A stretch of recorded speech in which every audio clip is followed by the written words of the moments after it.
How's everyone today? Doing fine, and you? Thank you. I'm good as well. So I remember yesterday we have worked with data sources as well, right? But like for some reason I don't see these in my code. And then let's quickly repeat data sources one more time and move forward. Most likely I either didn't commit or did not push or did not create pull request. So I've pulled my branch. Do you see my screen? No. No, For not me, yet. I cannot. Yeah, sorry, completely forgot. Let me share my screen as well.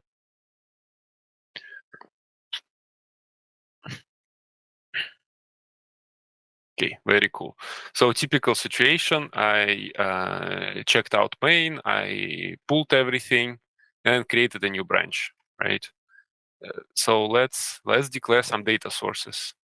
Data.tf, and let me steal something from one of my previous examples, one of my previous codes. Hold on a second.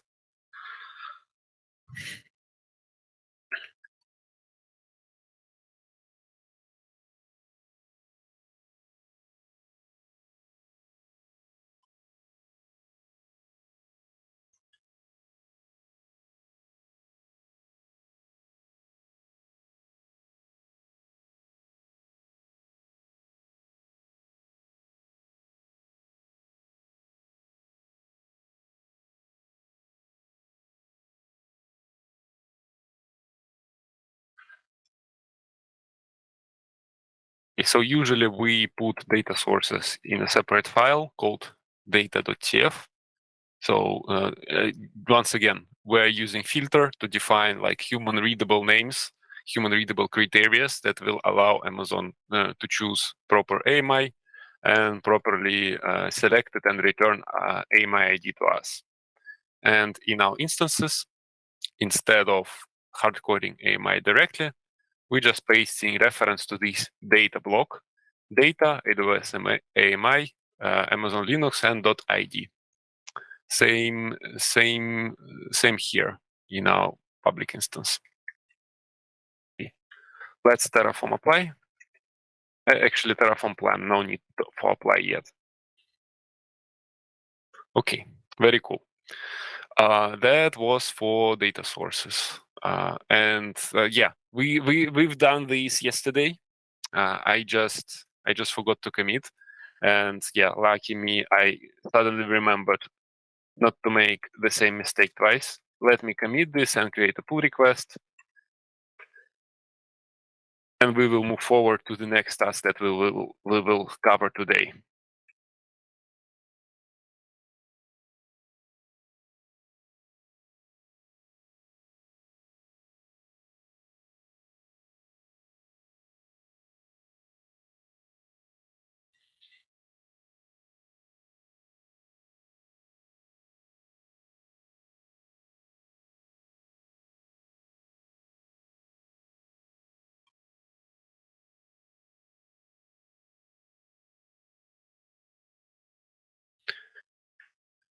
Okay.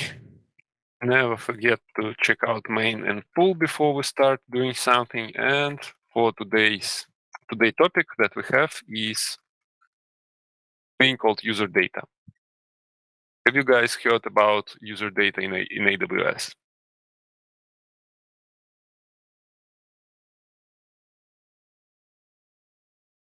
No? Okay. Let me then first explain what it is. So usually when we run a server, we need to install something on it. We don't just run a computer that hangs around and doing nothing. This means we need to install packages. We need to install software, run some services, download configuration files, and so on. And obviously, when we have hundreds and thousands, or like even 2 or 3, it will become servers. It will become difficult to manage everything manually, to always SSH and repeat same actions again and again manually. For this purpose, we can automate using Bash script all operations that we run on EC2 that we launch. For this purpose, we have user data. And let me actually create two stories for us. So this will be user data. And one more, more meaningful thing, not just an example. Yeah, and as I mentioned, 1 second, sorry, let me reply for this pager that I have. Sorry for that. I believe that's not the last one for today's session, so please disregard this. Okay, so what we can do to set up user data? So let's say we want to run some web server. Let me demonstrate this to you. Let's first Terraform apply.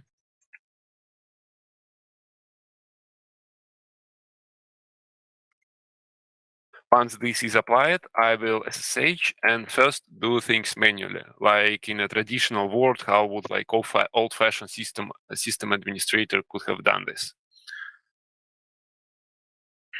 While it's applying, yeah, we can use these 2 minutes as an opportunity to discuss other topics and ask questions.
Okay.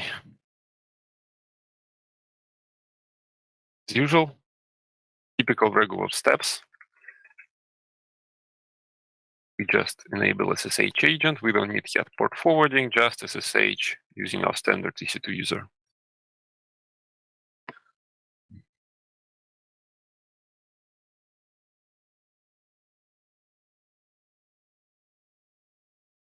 And something is not right because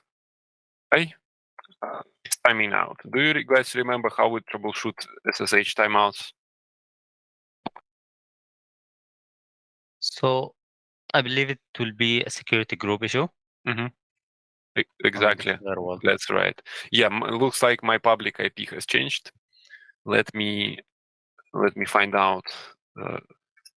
Let me find out which public IP I will have now. So recently used, probably this one.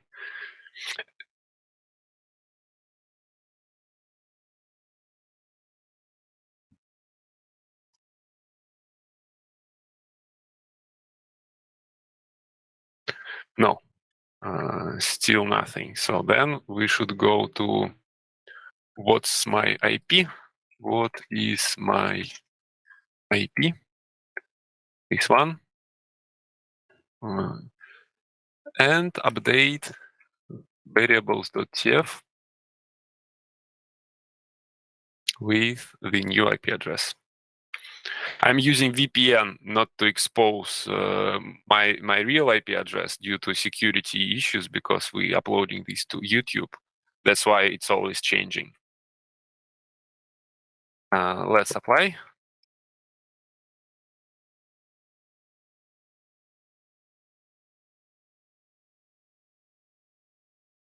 Yes. SSH one more time, and now it is working. Very cool. So let's say we want some web application, like a typical web server, right? Let's say Apache. Have you heard about Apache or Nginx or something like that? Yes. Okay, very cool. So the command to install it, first this will be yum update. Of course, on behalf of root.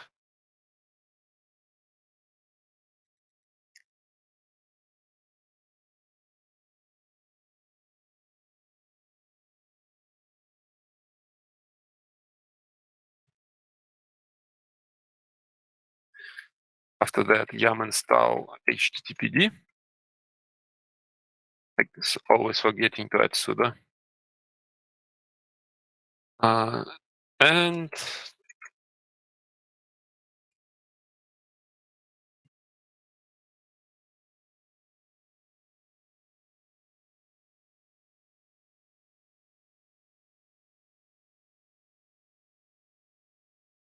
start HTTP service. So this means when we go to our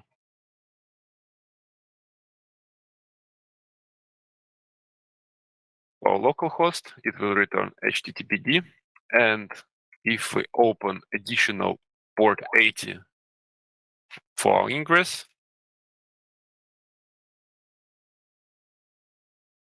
we will be able to see the Apache web page. Let's check this out.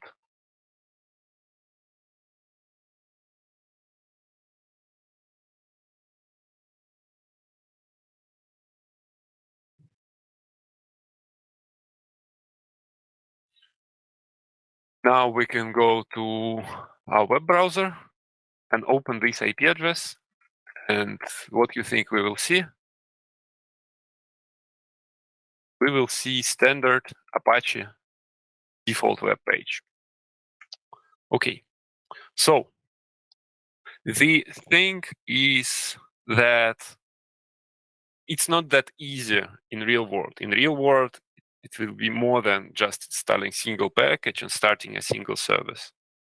And this means we need to automate. We need to minimize manual steps. So what we can do to make it run always without ever needing to interrupt. First, let's create a user data script and put the commands that we need to run into there.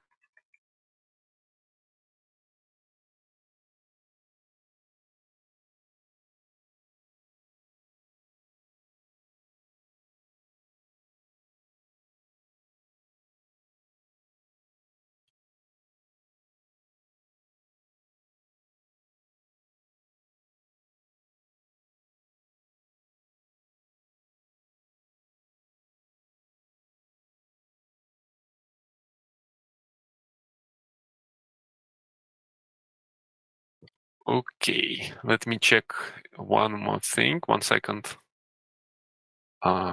Just to make sure that I've written this correctly. Let me validate my notes in the background. Hold on a second. User data.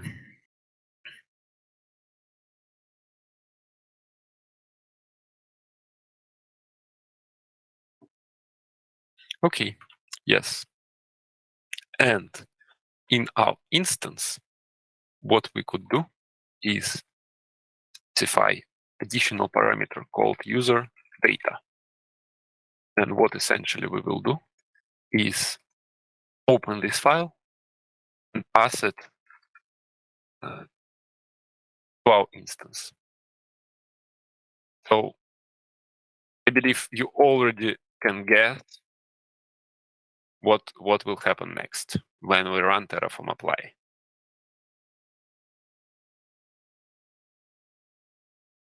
Can anyone comment? So it will run the instance, and when the instance starts, it will run the commands at the beginning. It is exactly right. So let's do this. Let's disable public instance at all. So it is first deleted. And we will also need to remove it from our output.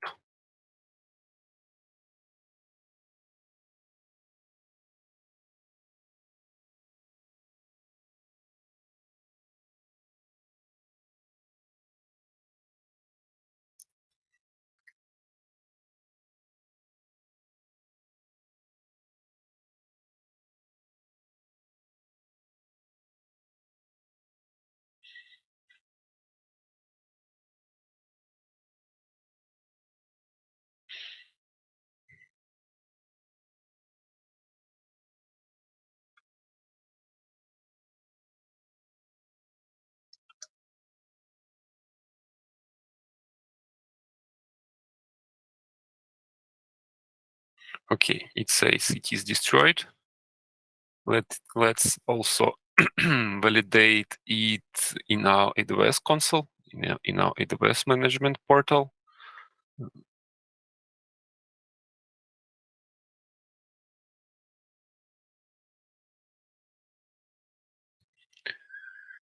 Here it is. It says terminated. And also what I noticed, for some reason, I have two instances called public, right? Probably due to some mistake that we did, that I did previously. It should, of course, be private. Let's first apply this change. One change at a time. Otherwise, we might confuse ourselves and mess things up totally. And now, what I will do is enable this instance back.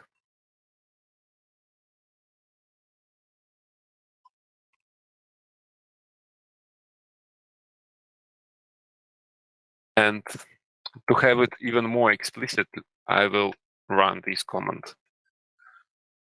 Hello.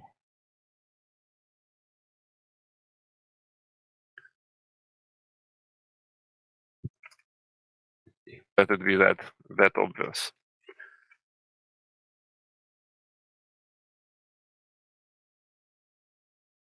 What this command do? It will write a line called hello world into var html index.html.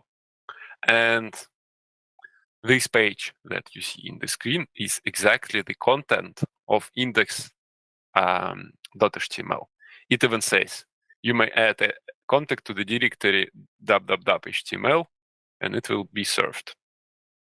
And if we refresh it now, it will start spinning and give us a timeout, simply because there is no any web server around now, any instances behind it.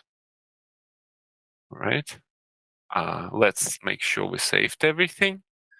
Run Terraform apply with our slightly updated user data.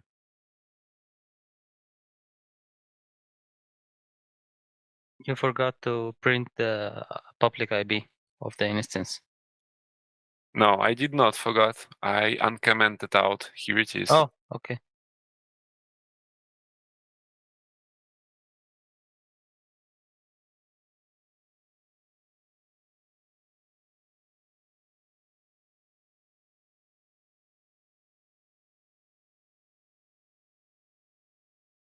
And yeah, since we recreated public IP together with the instance, it has changed, and now we can verify it as well.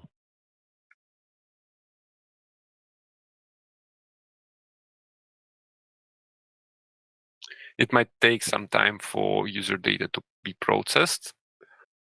And even if it fails, it could be a great opportunity for me to show you how to troubleshoot issues in case user data is failing.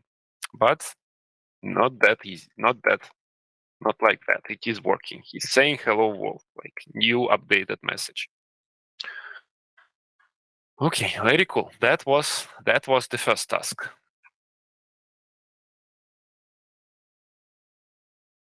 Let's commit everything and push. I have a question. Sure.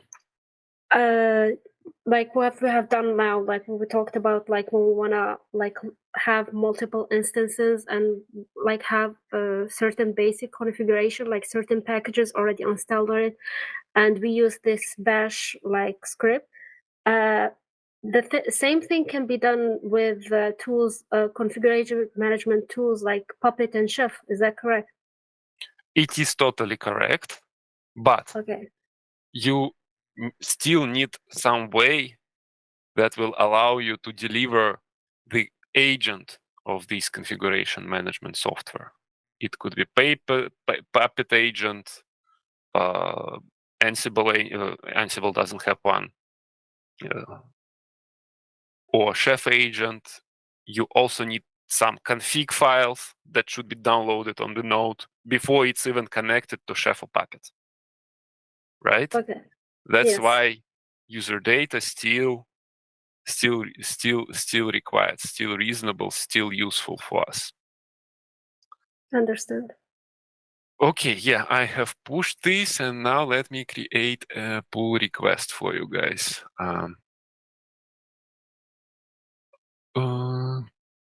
Branch is not protected. Pull request.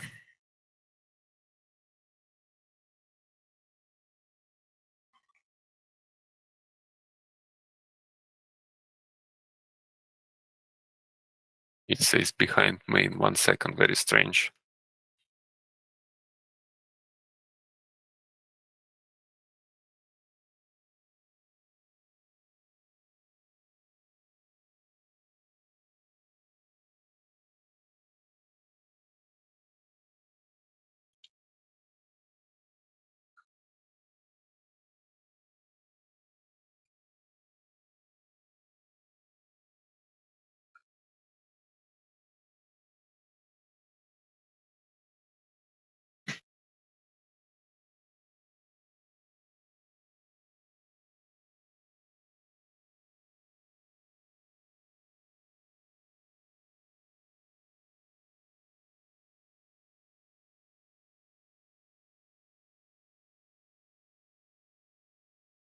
I don't know what I did wrong, but for some reason,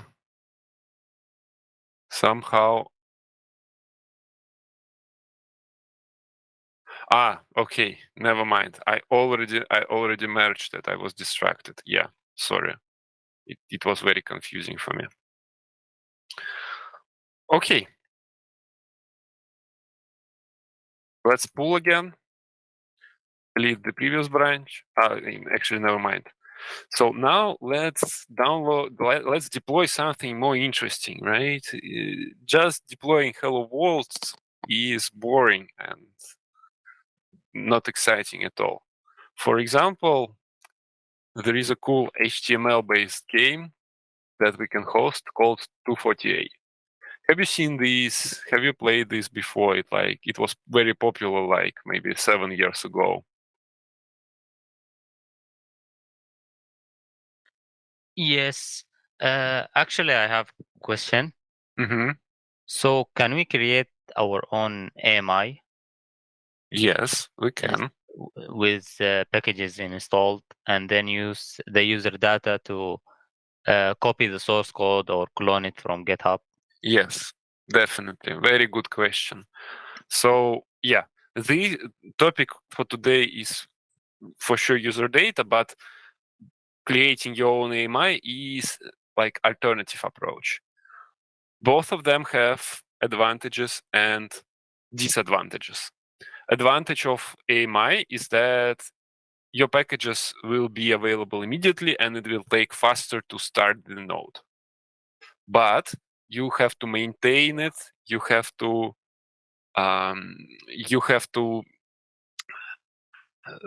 create some workflow for updating it and patching it. You becoming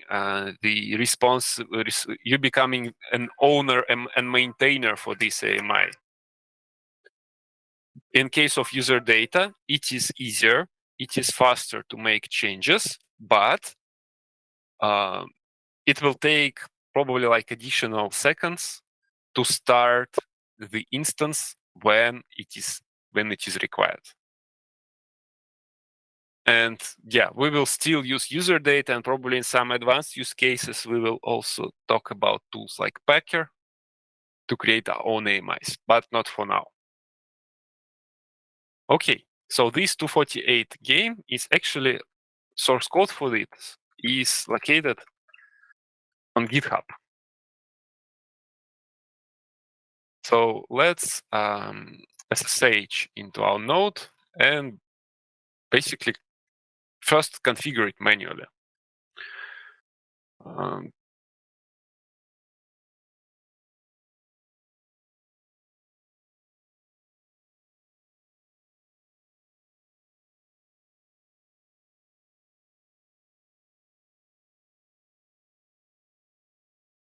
So we will need we will need to install Git.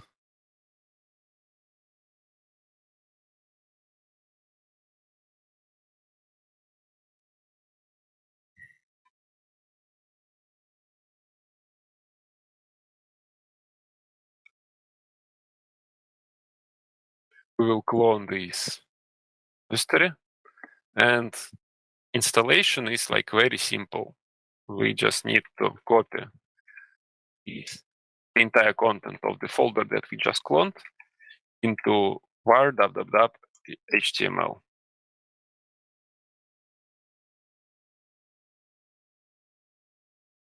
And actually, to be on the same, let me make sure that index file has also overwritten. One second.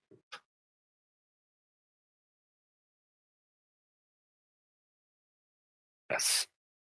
And restart.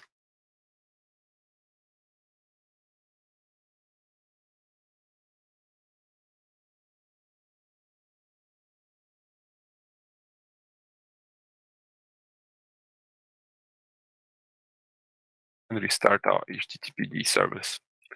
And when we refresh, we see our own installation of 248. Very good. So what we need to do next? We need to automate it. But before we do this, let's repeat the same commands, but intentionally create some mirror, so we understand how could we troubleshoot this, troubleshoot our user data in case something is not working, right? So let me first copy all the commands that are required.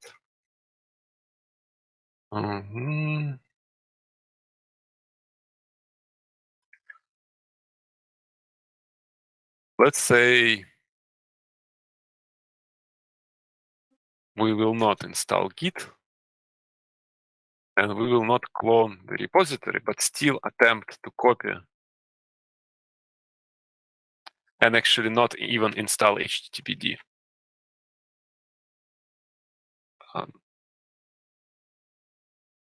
And run Terraform apply one more time. There are two types of actions in Amazon, so-called destructive and not destructive.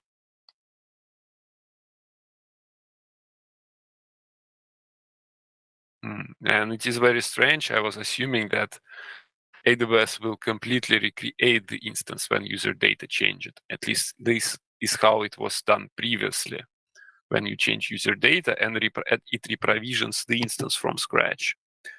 And let's actually trigger this manually, because we want to make sure that the script is running on a fresh system. And we don't have to comment out the entire code block. We can just use this interesting command called Terraform taint. So we need to run Terraform taint and the identifier of our resource. Sorry, yeah, misspelled that. So what it is doing is it's instructing Terraform on the next run to delete this instance or resource, any other resource, and recreate. Let's run Terraform apply.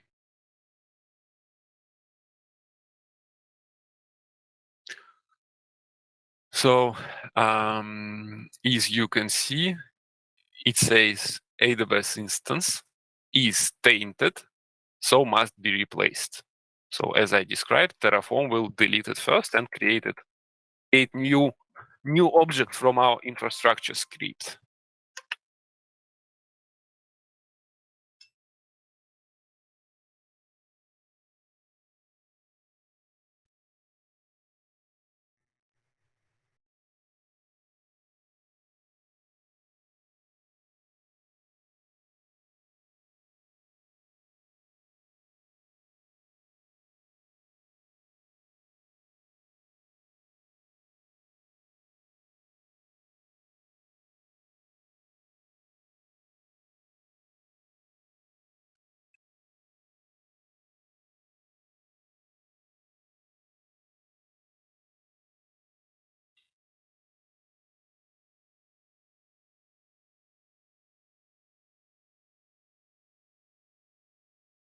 while it is destroying, I will step away for a second and be right back. Sorry for that, guys.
All right, very cool. I'm back. Sorry for that.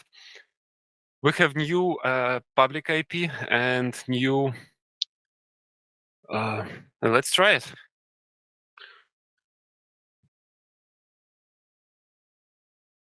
And looks like it is not working. Why? Because we break everything. Let's SSH into the instance.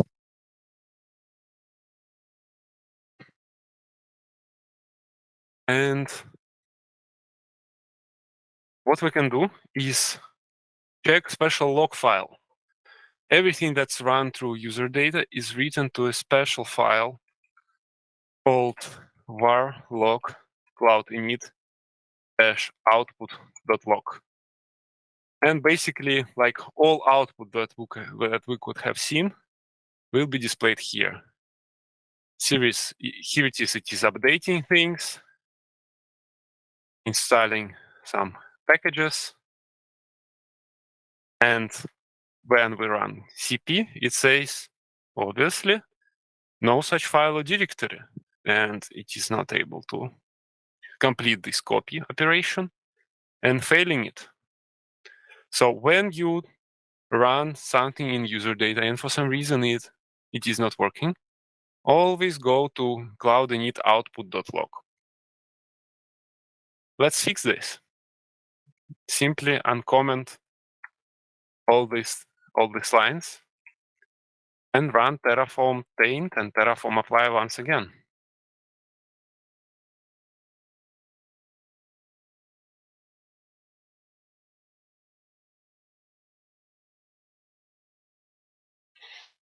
And another 2 minutes of awkward silence, unless you have questions.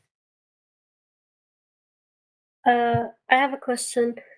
Is there a way to check the log file without SSHing into the VM, or we have to SSH in order like to check the log files of our VMs? Very good question. In real world scenarios, of course, we don't use SSH.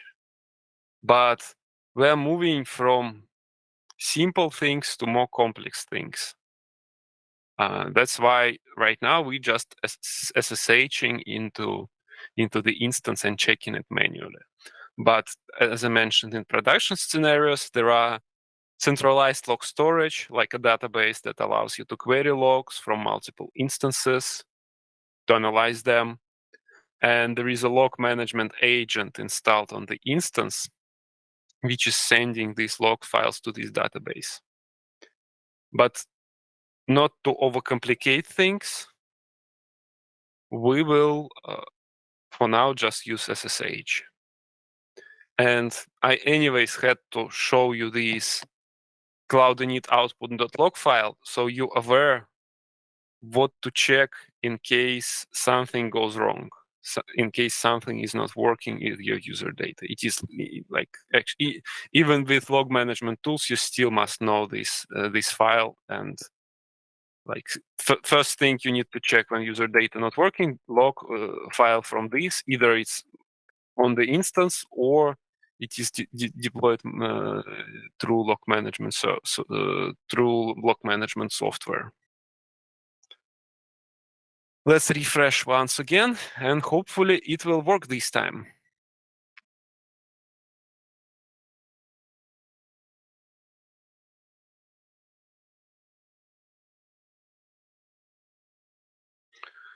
Looks like we need another round of debug. Just to repeat the same concept.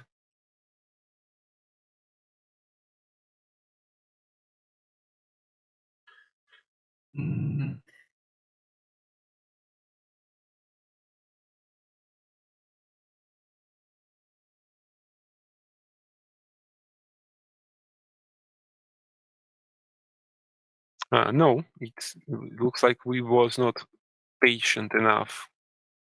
Should work now. And making sure I'm checking right IP address also.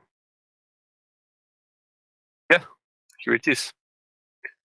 And deployment of this game kind of summarized the entire idea of like anything related to cloud. It can be DevOps, it can be site reliability engineering, cloud engineering, whatever you want to call it.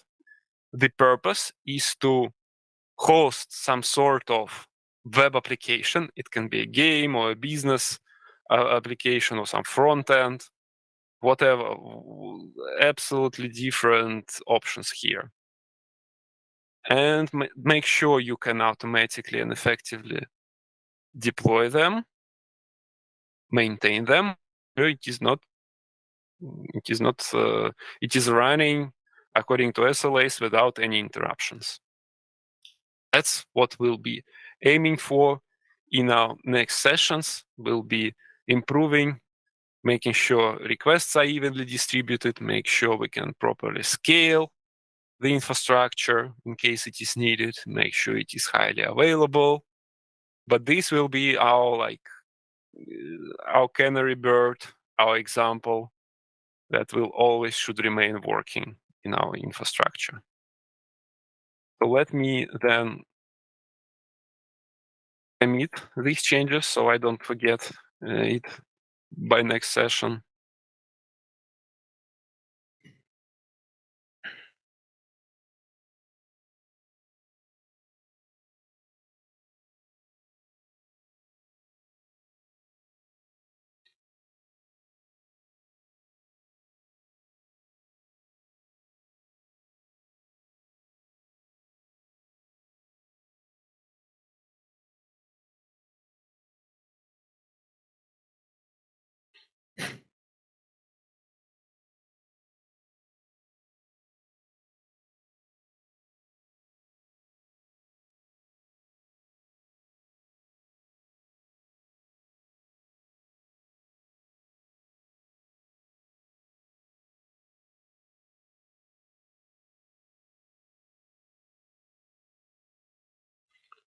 And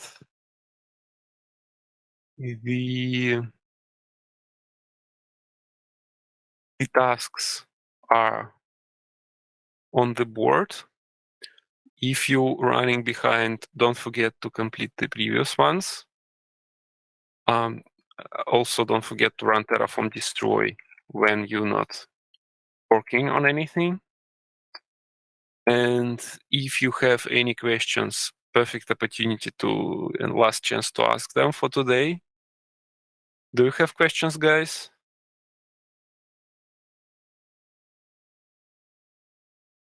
Okay, I assume that was no. So then I wish you good rest of your day, good evening, and talk to you next week at Thursday. Thank you for today. Goodbye. Okay, thank you. Bye-bye. Thank you. Bye bye.